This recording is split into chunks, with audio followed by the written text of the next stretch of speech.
Hey everybody, welcome back to the channel, and we're just going to go over one chapter today. Chapter 5 of Brandon Sanderson's The Way of Kings, entitled Heretic.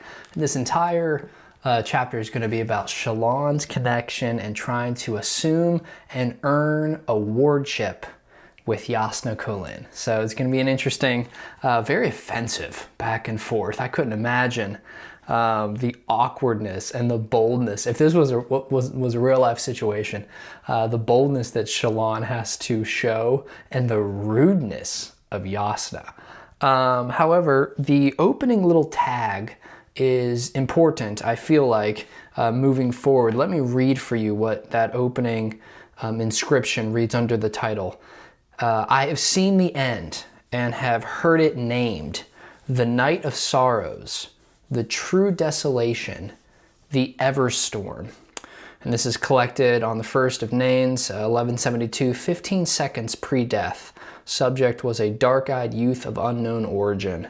So we got an interesting description there. The night of sorrows, the true desolation, the ever storm. We know what a high storm is, but the ever storm, that's a new term. So we'll see if that comes back up in the story, and if it does, if it's important or not.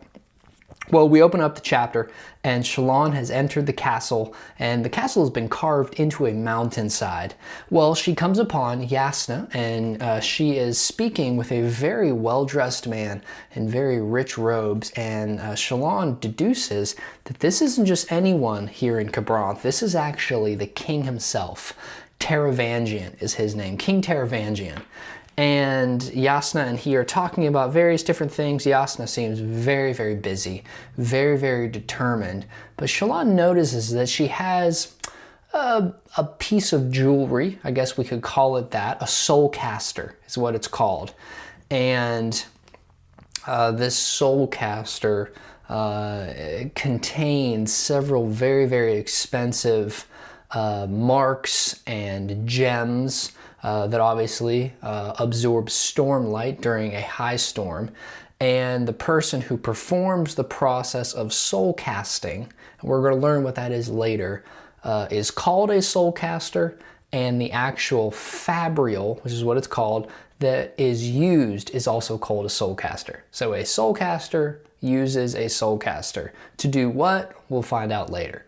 But Jasnah meets Shallan and begins letting her know that even though she's here, she's very impressed that she's here, she still is going to have to earn her position as a ward.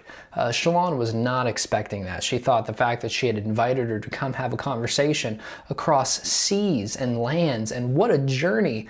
No, she still has to earn her place. So Jasnah begins interviewing her and about pretty much everything that Jasnah thinks is important. She asks her about her education, her musical skill, her language knowledge, her writing skill set, her logic, and her understanding of the related arts, her understanding of science, of history.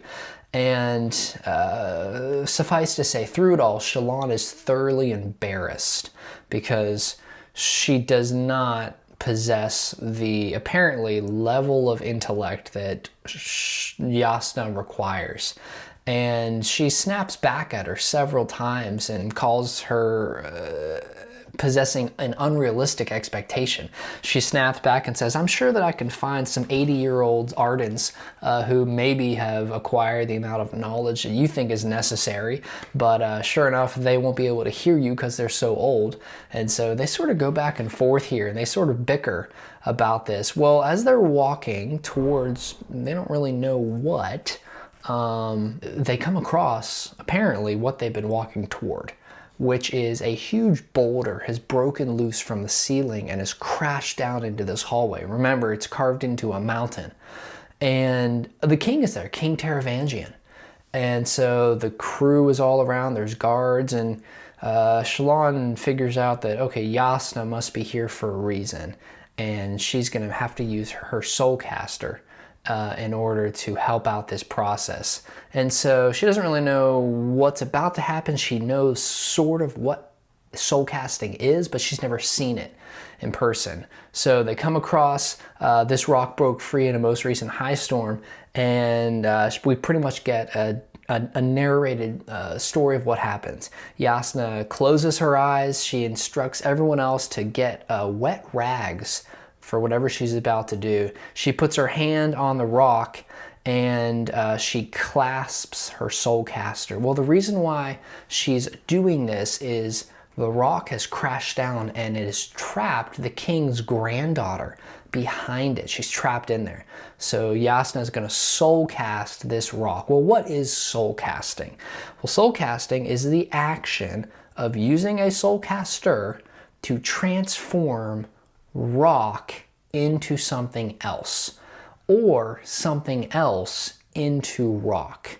And the larger and more powerful your fabrial, your soul caster, the more things that you can do.